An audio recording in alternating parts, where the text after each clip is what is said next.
नमस्कार. मराठी होममेकरमध्ये मी अक्षता पुन्हा एकदा आपण सर्वांचं खूप मनापासून स्वागत करते. बहुतांश शाळांच्या सुट्ट्या सुरू झालेल्या आहेत. उन्हाळी सुट्ट्या म्हणजेच मामाकडची किंवा गावाकडची मजा हे समीकरण काही कारणास्तव बदललेले आहेत आणि बहुतांश मुलं सुट्ट्यांच्या दिवसामध्ये घरीच असतात आणि मुलांच्या सुट्ट्या म्हणजे पालकांसाठी हे खूप मोठं टास्क असतं त्या व्यवस्थित अशा घालवणं. कारण मुलांकडे भरपूर असा मोकळा वेळ असतो. जेव्हा त्यांच्या शाळा असतात तेव्हा कसं असतं, त्यांचं एक रुटीन फिक्स असतं, जसं की सकाळी लवकर उठणं, त्याच्यानंतर शाळेत जाणं, संध्याकाळी आल्यानंतर ट्युशनला जाणं किंवा एक्स्ट्रा करिक्युलर ॲक्टिव्हिटीसाठी जर क्लासेस लावले असतील तर तिथे जाणं किंवा खेळणं आणि संपूर्ण याच्यामध्ये त्यांचा दिवस निघून जातं आणि आपल्यालासुद्धा बरं वाटतं की चला मुलं काहीतरी एक रुटीन किंवा एक शेड्यूल फॉलो करत आहेत असं. पण सुट्टी म्हटल्यानंतर मुलांकडे इतका वेळ असतो की ते कधी कधी आपल्याला प्रश्न पडतो की त्यांना पण काय सांगायचं.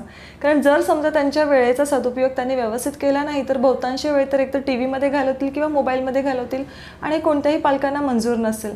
आणि प्रत्येक वेळेस आपण त्यांना मॉनिटर करणं किंवा त्यांच्यावरती लक्ष देणं हे आपल्यासाठी सुद्धा शक्य होत नाही जर आपण स्पेशली वर्किंग असू तर आजच्या व्हिडिओमध्ये काही अशा गोष्टी मी तुमच्यासोबत शेअर करणार आहेत जेणेकरून मुलांच्या सुट्टीचा तुम्ही त्यांच्याकडून सदुपयोग करून घेऊ शकता. सुट्ट्या संपल्यानंतर एक मुलांना आणि तुम्हाला सुद्धा सॅटिस्फॅक्शन असेल की हां, या सुट्टीचा आपण खूप छान असा उपयोग करून घेतलेला आहे, काहीतरी नवीन शिकलेलं आहे किंवा काहीतरी खूप छान असा फायदा झालेला आहे. तर त्या कोणत्या गोष्टी आहेत त्याच आजच्या व्हिडिओमध्ये मी तुमच्यासोबत शेअर करण्याचा प्रयत्न केलेला आहे. व्हिडिओ शेवटपर्यंत पहा आणि तुमच्या ज्या काही प्रतिक्रिया असतील ते कमेंट बॉक्सद्वारे व्यक्त करा.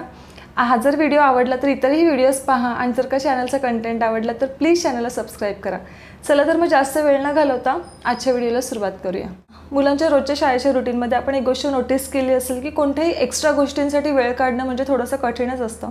प्रत्येक मूल प्रत्येक गोष्टीमध्ये एक्सेल करेलच असं नाही. काही गोष्टी असतात की ज्याच्यामध्ये ते इम्परफेक्शन असतं. कधी कधी मुलं खूप छान उत्तरं पाठांतर करतात, खूप छान पेपर लिहितात, पण त्यांचं हँडरायटिंग बरोबर नसतं. अशीही मुलं मी शाळेमध्ये बघितलेलं ज्यांना उत्तरं खूप छान येतात, खूप छान गणितं वगैरे सुद्धा सोडवतात, पण त्यांचं हँडरायटिंग इतकं खराब असतं की तो पेपर बघितल्यानंतर असं वाटतं की अरे आपल्याला कळेल की नाही. मग अशा वेळेस जर समजा तुमच्याही मुलांची अशी कंडिशन असेल तर तुम्ही या सुट्ट्यांचा वापर त्यांची हँडरायटिंग इम्प्रूव्ह करण्यामध्ये करू शकता. मुलांना शुद्ध लेखनाची सवय लावा. मी असं नाही सांगत आहे या व्हिडिओमध्ये की मुलांना तुम्ही सतत अभ्यास करायलाच लावा, पण माझं नेहमी हेच म्हणणं आहे की अभ्यास करणं रोजच्या रोज, अभ्यास म्हणण्यापेक्षा काहीतरी वाचन करणं किंवा लिखाण करणं हे जसं आपली रोजची जी कामं असतात ना, दैनंदिन कामं जी आपण अवॉइड नाही करू शकत, तसंच हा सुद्धा एक मुलांच्या जीवनाचा एक भाग बनवायचा, जेणेकरून त्यांना असं वाटलं नाही पाहिजे की अभ्यास म्हणजे एक्स्ट्राचं काम आहे जे कधीतरी केलं नाही केलं तरी चालेल. असं माझं तरी मत आहे. तुमचं याबद्दल काय मत आहे ते नक्की मला सांगा. तर मुलांचं तुम्ही याच्यामध्ये हँडरायटिंग इम्प्रूव्ह करण्यामध्ये तुम्ही घालवू शकता. मुलं जर लहान असतील तर तुम्ही त्यांना कर्सिव्ह लिपी जी आहे ती तुम्ही त्यांना इंट्रोड्यूस करू शकता. मुलांचं जर समजा वाचन चांगलं नसेल तर तुम्ही त्यांना फोनिक्स शिकवू शकता लहान वयामध्ये. जर मुलं हायर स्टँडर्डला जरी असतील तरीसुद्धा त्यांना काही मराठीचे किंवा काही हिंदीचे जे शब्द असतात ते त्यांना अवघड जातात, काही स्पेलिंग त्यांना कठीण जातात, तर या सुट्ट्यांचा वापर तुम्ही वाचनामध्ये करू शकता. आता वाचनामध्ये जर समजा त्यांना टेक्स्टबुक त्यांचा वाचायला कंटाळा आला असेल तर तुम्ही त्यांना छान असं लायब्ररी जॉईन करून, आजकाल लायब्ररीसुद्धा ना लाईफ टाईम मेंबरशिप मिळते लायब्ररीची खूप कमी किमतीमध्ये, त्यामुळे तुम्ही कधीही जाऊन पुस्तकं वगैरे तुम्ही घेऊन येऊ शकता आणि मुलांना तुम्ही ती वाचायला देऊ शकता. वाचनाचं हेच आहे का जर समजा मुलं तुम्हाला वाचताना बघतील तरच त्यांना वाचनाची आवड निर्माण होईल. जर तुम्हाला वेळ असेल तर तुम्ही सुद्धा थोडंफार वाचन करा किंवा तुम्ही मुलांना सांगू शकता, छान छान त्यांना गोष्टीची पुस्तकं आणून देऊ शकता मुलं जर लहान असतील तर. आणि मुलं जर मोठी असतील तर अशी भरपूर छान असे टॉपिक्स आहेत ज्यावरती मुलांना तुम्ही वाचन करायला सांगू शकता.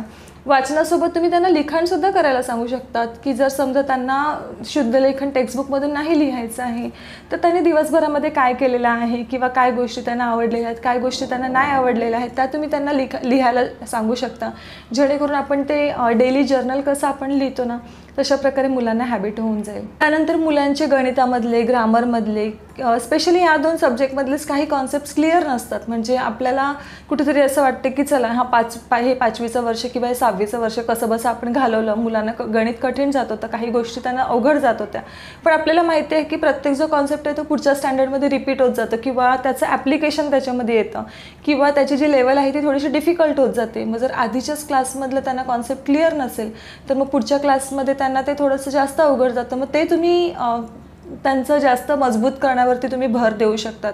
असे गणिताचे सुद्धा असे भरपूर असे संकल्पना आहेत ज्या मुलांना जर समजा व्यवस्थित नाही आलं तर गणितं सोडवणं त्यांना कठीण जातं. मुलं लहान असले तर नंबर नेम्स असतात, त्याच्यानंतर एक्सपांडेड फॉर्म असतात, व्हॅल्यूज असतात म्हणजे प्लेस व्हॅल्यूज असतात किंवा फेस व्हॅल्यूज असतात, अजून काही गोष्टी असतात तर टेबल्स असतात. टेबल्स बाय हार्ट करणं खूप गरजेचं आहे. मी एक गोष्टी नोटीस केलेल्या आहेत की अबॅकस आपण मुलांना लावतो, पण प्रत्येक मूल तितक्या क्विकली कॅल्क्युलेशन करेल हे जरुरी नाही आहे. त्याच्यामुळे मला म्हणजे मी भले मॅथ्सची टीचर आहे तरी पण मी ह्याच्यामध्ये सुद्धा सांगू शकते की मुलांना टेबल्स येणं गरजेचं आहे. म्हणजे जेव्हा कॅल्क्युलेशन करताना जर समजा त्यांना डॉजिंग टेबल म्हणजे फळावरती जर लिहिलेलं असेल की 8 × 6 तर ते पूर्ण टेबल बोलण्यापेक्षा त्यांना क्विकली आलं पाहिजे की 8 × 6 = 48. तर मला असं वाटतं कुठेतरी जर समजा तुमची मुलं अबॅकसला जरी नसतील जात तरी पण टेबल्स त्यांना परफेक्टली येणं गरजेचं आहे. सगळ्या कॅल्क्युलेशनचा बेसिक जो भाग आहे तो म्हणजे टेबल्स आहेत किंवा पाढे आहेत. त्यासोबत ॲडिशन मल्टिप्लिकेशनचे रूल्स जर तुमची मुलं मोठी असेल तर तुम्हाला माहितीच आहेत, ते त्यांचे क्लिअर असणं जास्त गरजेचे आहेत. इंग्लिश, हिंदी किंवा मराठी ग्रामरमध्ये सुद्धा अशा काही संकल्पना असतात ज्या मुलांच्या थोड्याशा क्लिअर नसतात. मुलं फक्त तेवढ्यापुरता अभ्यास करतात म्हणजे पासिंग मार्क मिळवण्यापुरता. पण अशा मी गोष्टी नोटीस केलेल्या आहेत की खूप वेळा त्यांना नाही माहिती असतं की सर्वनाम काय असतं, विशेषण काय असतं, किंवा विशेषण म्हणजेच इंग्लिशमधलं ॲडजेक्टिव्ह असतं किंवा सर्वनाम म्हणजेच इंग्लिशमधलं प्रोनाऊन्स असतं. या सर्व गोष्टी मुलांना डिटेलमध्ये सांगणं थोडंसं गरजेचं आहे. मी या सुट्ट्यांचा तुम्ही त्याच्यामध्ये वापर करू शकता. हे झालं अभ्यासाच्या बाबतीमध्ये. माझं नेहमी तुम्हाला एकच म्हणणं आहे की या सुट्टीचा वापर मुलांना काहीतरी स्किल शिकवण्यामध्ये घालवा. त्यांना ड्रॉइंग, पेंटिंग ह्या सगळ्या गोष्टी कॉमन झालेल्या आहे. आजकाल क्रोशेसुद्धा तुम्ही मुलींना किंवा मुलांनासुद्धा शिकवू शकता. ते सुद्धा एक खूप छान अशी फन ॲक्टिव्हिटी आहे. मुलांना स्वतः काहीतरी वस्तू घरामध्ये बनवायला सांगा, म्हणजे जे DIY वस्तू वगैरे आहेत ते त्याच्यामध्ये सुद्धा त्यांचा वेळ जाऊ शकतो.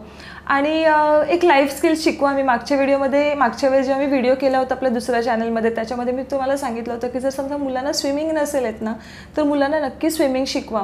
कारण स्विमिंग ही अशी ॲक्टिव्हिटी आहे का ती तुम्हाला म्हणजे पूर्ण वर्षभर लावायची गरज नाही, महिनाभरातच मुलं स्विमिंग शिकू शकतात. कारण काही असतात ना, जसं आपण कराटे क्लासेस वगैरे असतो ते एका महिन्यामध्ये आपण नाही शिकवू शकत, त्याला वर्षानुवर्ष द्यावी लागतात, तेव्हा त्यांचे बेल्ट्स चेंज होतात आणि मग त्याच्यानंतर ते केपेबल होतात ते कराटेचा ते ब्लॅक बेल्ट मिळवण्यासाठी. मग ते कधी कधी काय होतं, मुलं जेव्हा हायर स्टँडर्डमध्ये असतात तेव्हा त्यांना तितका वेळ काढता येत नाही. तर असे जे छोटे छोटे कोर्सेस असतात ते तुम्ही मुलांना लावू शकता जर तुम्ही फायनान्शियल तुमची कंडिशन चांगली असेल तर. किंवा काही ज्या गोष्टी ते तुम्ही स्वतः यूट्यूबवरून बघून तुम्ही मुलांसोबत वेळ घालून जर तुमच्याकडे वेळ असेल तर तुम्ही घालवू शकता आणि त्यांच्यासोबत खूप छान असं क्रिएटिव्ह काहीतरी करू शकता. त्यांना गार्डनिंगची तुम्ही हॅबिट लावू शकता की आणि आजकाल प्रत्येकाच्या बाल्कनीमध्ये भलेही घराच्या आजूबाजूला मोठी जागा नसेल तरी बाल्कनीमध्ये आपण 2-3 झाडं तरी लावतोच कमीत कमी. तर त्या झाडांची कशी काळजी घ्यायची, त्यांना वेळेवर पाणी कसं द्यायचं किंवा सुकलेली पानं जी आहेत ती कधी काढायची, या सगळ्या छोट्या छोट्या गोष्टी तुम्ही मुलांना शिकवू शकता. घरातली भरपूर अशी कामं असतात जी जर मुलांनी आपल्याला थोडासा हातभार लावला तर आपल्याला असं वाटतं की खूप मोठी हेल्प झालेली आहे आणि या गोष्टीला तुम्ही अजिबात नाकारणार नाही. जसं की ट्रेमधली भांडी जी आहेत ती व्यवस्थित जागच्या जागी ठेवणे किंवा वाळलेले कपडे जे आहेत ते फोल्ड करणे किंवा धुतलेले कपडे वाळत घालणे किंवा सोफा आवरणे किंवा त्यांचं स्वतःचं कपाट आवरणे. जर मुलं थोडीशी मोठी असतील तर, मुलं लहान असतील तरी तुम्ही छोट्या छोट्या गोष्टी त्यांना सांगू शकता. मुलांना कुकिंग शिकवा. मुलं जर बघा त्यांचं एज व्यवस्थित आहे का. जर मुलं खूप लहान असतील तर त्यांना जी फ्लेमलेस कुकिंग असते, काही छोट्या छोट्या गोष्टी जसं की ब्रेडला बटर लावणं, जॅम लावणं किंवा असं काहीतरी भेळ बनवणं किंवा छोट्या छोट्या काहीतरी गोष्टी बनवणं, जेणेकरून तुम्ही जर म्हणजे तुमच्या ॲब्सेन्समध्ये मुलं उपाशी न राहणार, स्वतः काहीतरी करतील. मुलं जर मोठी असतील तर त्यांना बेसिक कुकिंग शिकवा. चहा कसा बनवायचा, भात कसं बनवायचा, इनफॅक्ट डाळीला तडका कसा द्यायचा, या छोट्या छोट्या गोष्टी मुलांना तुम्ही शिकवा.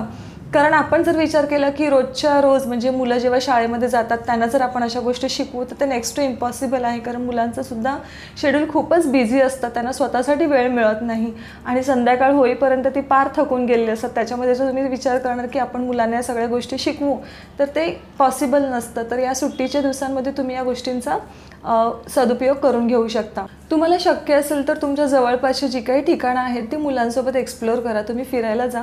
मला माहिती आहे की प्रत्येक वेळेस हे पॉसिबल नाही आहे, पण आपण 1-2 ठिकाणी जरी गेलो ज्याच्यामधून मुलांना काहीतरी चांगली माहिती मिळेल तर तुम्ही तसं करू शकता. मी असं नाही सांगत की खूपच म्हणजे लॉंग वेकेशनला जा किंवा आउट ऑफ कंट्री तुम्ही जा किंवा आउट ऑफ स्टेट तुम्ही जा, पण जवळपास अशी भरपूर ठिकाणं जिथे आपण व्हिजिट करू शकतो.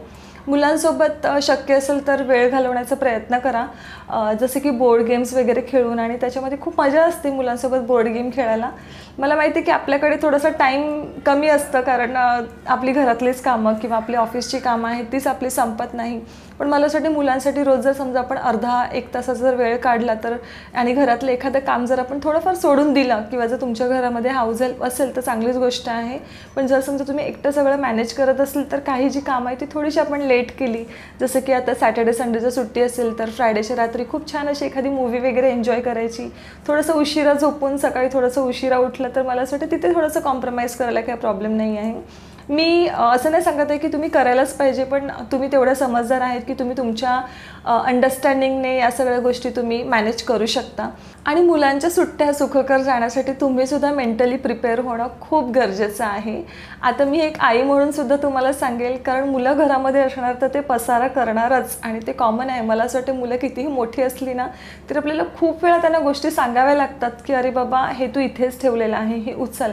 आणि याने काय होतं ना, या गोष्टी जेव्हा आपण रिपीटेडली बोलतो, स्पेशली मम्मीज, तेव्हा काय होतं ना की मुलांना असं वाटतं की माझी मम्मी माझ्या मागे खूप कटकट करते. तर कधी कधी जर असं तुम्हाला वाटत असेल, रिअलाईज होत असेल की मी मुलांना खूप ओरडते किंवा कंटिन्युअसली त्यांच्या मागे लागते की व्यवस्थित तुम्ही वस्तू जागेवरती ठेवा, तर त्यांच्या मागे चिडचिड करण्यापेक्षा त्यांना एका ठिकाणी बसवा आणि त्यांना प्रेमाने तुम्ही समजावून सांगा की बाबा घरामध्ये घर व्यवस्थित ठेवणं ही प्रत्येकाची जबाबदारी आहे. फक्त एकट्या आईचं किंवा बाबांचं हे काम नाही आहे, तुम्हाला सुद्धा त्याच्यामध्ये थोडाफार हातभार लावावा लागेल. असं नाही मी सांगत आहे की तुम्ही एकदा त्यांना समजवलं तर ते समजतील. मुलं अशी असतात ना की ते काही गोष्टी लक्षात नाही ठेवत, तर प्रत्येक वेळेस आपल्याला त्यांना पिन मारावी लागते की नाही बाबा तुला हे करायचं आहे, हे करायचं आहे.